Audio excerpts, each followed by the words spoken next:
샬롬. 2022년 3월 11일 사순절 9일차 금요일입니다. 기도하겠습니다. 주님, 때로는 우리가 간구하는 기도가 하나님의 방식대로 이미 이루어져 있음을 발견할 때가 있습니다. 욕심을 내어 기도하기 전에 먼저 하나님의 뜻을 아는 지혜를 구하는 마음을 주옵소서. 오늘 한날의 삶이 하나님의 뜻 가운데 있게 하옵소서. 예수님의 이름으로 기도드립니다. 아멘.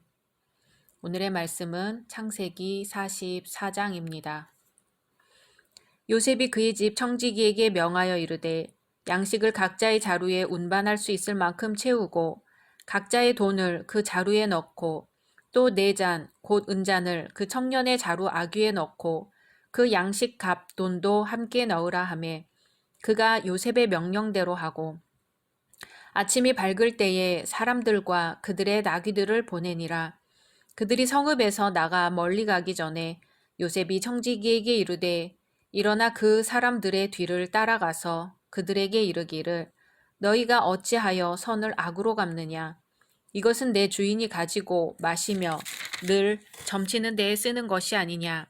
너희가 이같이 하니 악하도다 하라.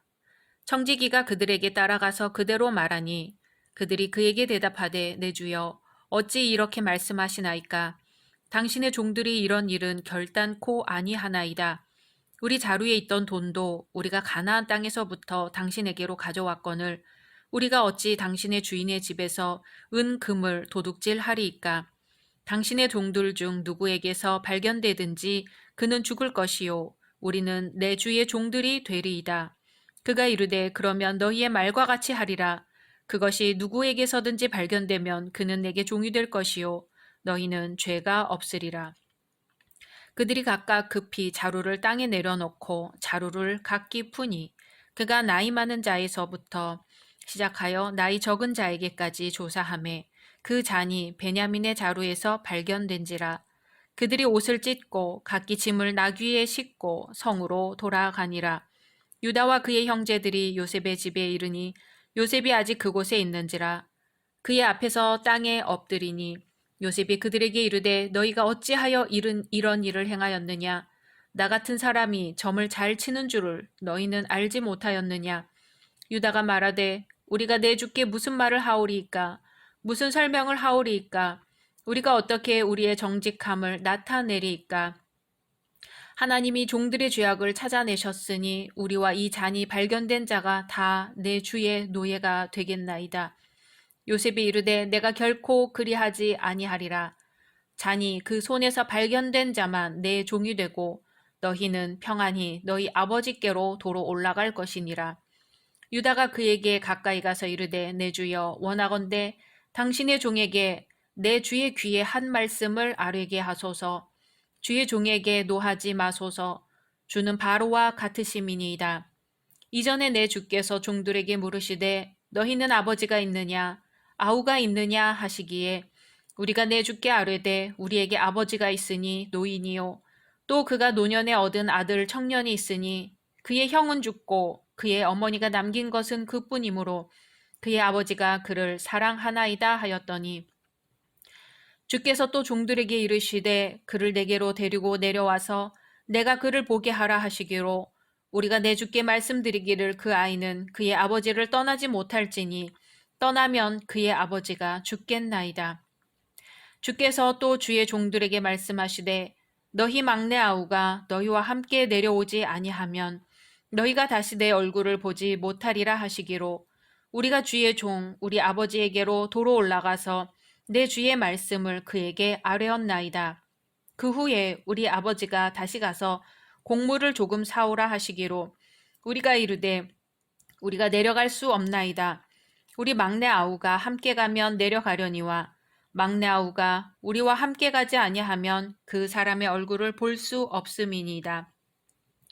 주의 종 우리 아버지가 우리에게 이르되 너희도 알거니와 내 아내가 내게 두 아들을 낳았으나 하나는 내게서 나갔으므로 내가 말하기를 틀림없이 찢겨 죽었다 하고 내가 지금까지 그를 보지 못하거늘 너희가 이 아이도 내게서 데려가려 하니 만일 재해가 그 몸에 미치면 나의 흰 머리를 슬퍼하며 스올로 내려가게 하리라 하니 아버지의 생명과 아이의 생명이 서로 하나로 묶여 있거늘 이제 내가 주의 종 우리 아버지에게 돌아갈 때에 아이가 우리와 함께 가지 아니하면 아버지가 아이의 없음을 보고 죽으리니 이같이 되면 종들이 주의 종 우리 아버지가 흰 머리로 슬퍼하며 스올로 내려가게 함이니이다. 주의 종이 내 아버지에게 아이를 담보하기를 내가 이를 아버지께로 데리고 돌아오지 아니하면 영영이 아버지께 죄짐을 지리이다 하였사오니 이제 주의 종으로 그 아이를 대신하여 머물러 있어 내 주의 종이 되게 하시고 그 아이는 그의 형제들과 함께 올려 보내소서. 그 아이가 나와 함께 가지 아니하면 내가 어찌 내 아버지에게로 올라갈 수 있으리까. 두렵건대 재해가 내 아버지에게 미침을 보리이다. 아멘. 오늘 말씀은 요셉이 형제들을 마지막으로 시험하는 줄거리로 엮여져 있습니다. 요셉이 형들을 마지막으로 시험하여 보려는 의도는 아직도 그들을 전적으로 믿을 수 없기 때문이기도 하고 자신을 형제들 앞에 드러낼 만큼 만족스러운 것이 아니었던 것 같습니다. 오늘 본문에서 요셉의 결정적인 시험이 등장합니다. 요셉의 의도는 37장과 같은 상황을 만들고 형제들이 어떻게 행동하는지를 보려는 것 같습니다. 그래서 잔을 일부러 숨겨보내고 다시 그것을 들추어내므로 되돌아오게 하는 계획된 의도들이 나타나고 있지요. 요셉은 은잔으로 형제들을 시험할 때에 자루에 충분한 양식과 돈을 함께 넣고 있습니다. 이 양식과 돈은 시험용이라기보다는 부모와 형제들을 생각하는 마음이었던 것 같기도 합니다. 시험은 은잔이었는데 베냐민에게 도둑 누명을 씌워 애굽에 억류시키려는 것이었습니다. 이 시험으로 22년 전 자기에게 일어난 사건을 기억하면서 형제들이 베냐민을 어떻게 대하는지 알아보고자 했던 것입니다. 이러한 의도 외에도 시험의 분명한 목적은 청지기의 말에 잘 나타나 있습니다. 너희가 어찌하여 선을 악으로 갚느냐. 여기서 형제들이 선과 악 중 어디에 속하여 있느냐, 어느 쪽으로 더 기울어져 있느냐를 알고자 했던 것이지요. 요셉이 얼마나 주도 면밀했는지 청지기에게 할 말을 일러주고 어떻게 행동해야 할지 지시하는 태도에 잘 나타나 있습니다. 이때 기억해야 할 것은 시험의 목적이 상대방을 헐뜯거나 비난하거나 꾸짖기 위한 것이 아니었다는 것입니다. 요셉은 화해와 화목을 위해 시험하였듯이 시험의 목적은 보다 좋은 결과를 얻고 마침내는 상대방을 도와주려는 데 있어야 합니다. 요셉의 지시에 따라 형제들은 청지기에게서 그들의 배은 망덕을 추궁받는데 선을 악으로 갚느냐라는 말 속에 잘 나타나 있습니다. 청지기의 추궁과 질책은 은잔에 집중되어 있어 형제들은 더욱 난감합니다. 이 은잔은 점을 치는 도구였다는 점에서 그리고 이러한 물건을 훔치는 행위는 사형에 해당하는 죄라는 점에서 사태는 더욱 심각했습니다. 여기서 점을 치다라는 말은 나하쉬로 본래 뱀이라는 말과 동의어입니다. 아마 뱀이 기는 소리에서 속삭인다, 주문을 외운다 라는 말이 나오고 속삭이듯 주문을 암기하는 행위를 가리키는 데서 점친다는 용어가 나온 것 같습니다.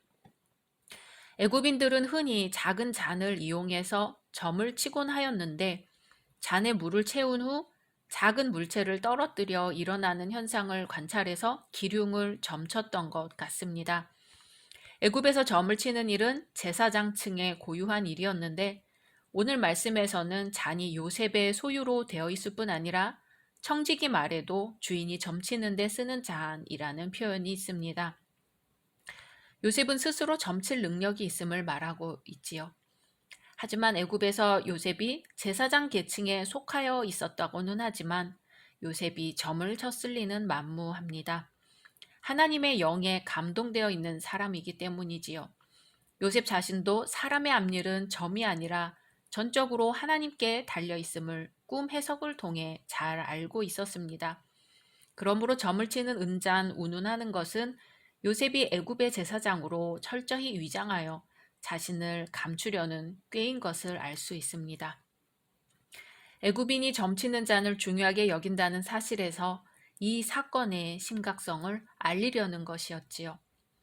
형제들은 자신들의 결백을 주장합니다.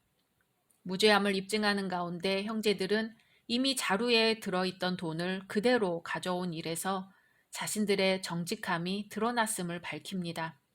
그런데 형제들은 자신들의 결백을 입증하기 전에 정말로 잔을 훔친 자는 죽게 될 것과 나머지 사람들은 종이 될 것을 이야기하는데 청지기는 이를 바로잡아 잔을 훔친 자만이 종이 될 것임을 말합니다. 여하튼 형제들의 결백을 강조하는 과정에도 불구하고 은자는 베냐민의 자루에서 발견되죠. 이제 핵심은 이 잔이 발견되었을 때 형제들이 어떤 행동을 취할 것이냐에 있습니다. 형제들은 요셉의 시험을 통과하는 쪽으로 행동하고 있습니다. 그들은 잔이 발견됨과 동시에 옷을 찢고 비통함을 감추지 못하고 있습니다. 이 모습은 요셉을 미디안의 상인들에게 팔아 넘길 때와 비교하면 너무나 대조적입니다. 형제들이 그때와 똑같다면 아마도 아비에게 돌아가 적당하게 변명하고 양심에 거리낌 없이 살아갔을 테지만 형제들은 우리 모두가 종이 되겠다는 연대의 마음을 표현함과 동시에 형제애를 보여주고 있습니다. 형제들은 다시 한번 요셉 앞에 나와 모두 엎드렸습니다. 형제들 중 오늘 44장의 대부분은 유다의 역할이 돋보입니다. 유다의 진실한 탄원은 요셉이 다음 45장에서 자신의 정체를 밝히게 하는데 결정적인 역할을 합니다. 즉 형제들이 회개하고 자신들의 실체를 드러내는 매우 진실한 내용으로 짜여져 있습니다. 요셉의 말에 유다가 답하고 요셉의 말에 유다가 답하는 형식으로 유다의 살신성인적 형제애와 책임감을 나타냅니다.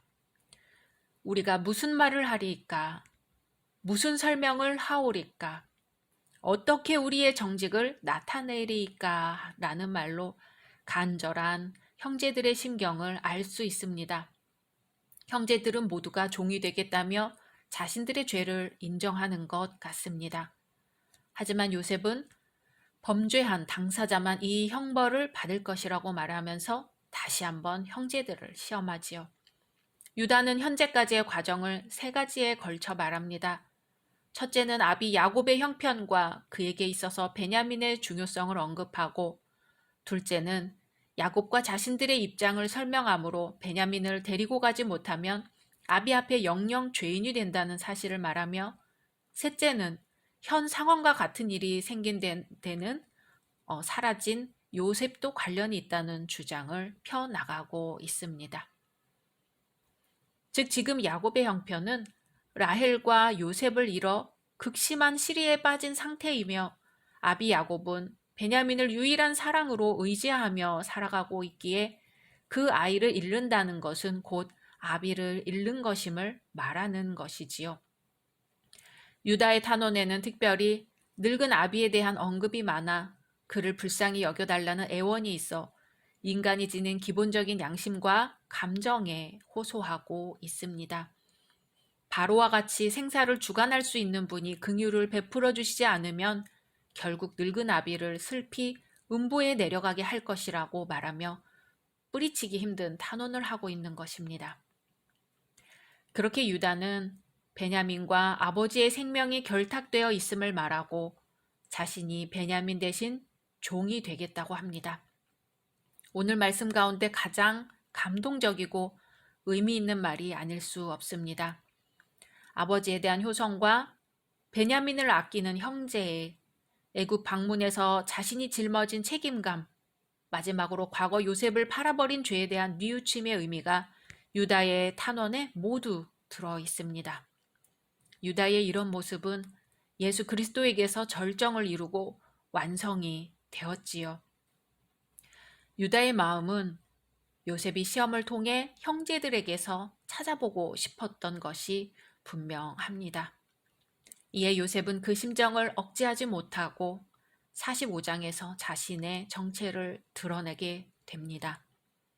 유다의 탄원에 힘이 있었던 것은 무엇보다도 진실과 회개가 담겨 있었기 때문입니다. 각자 말씀 묵상하신 후 주기도문으로 마치겠습니다.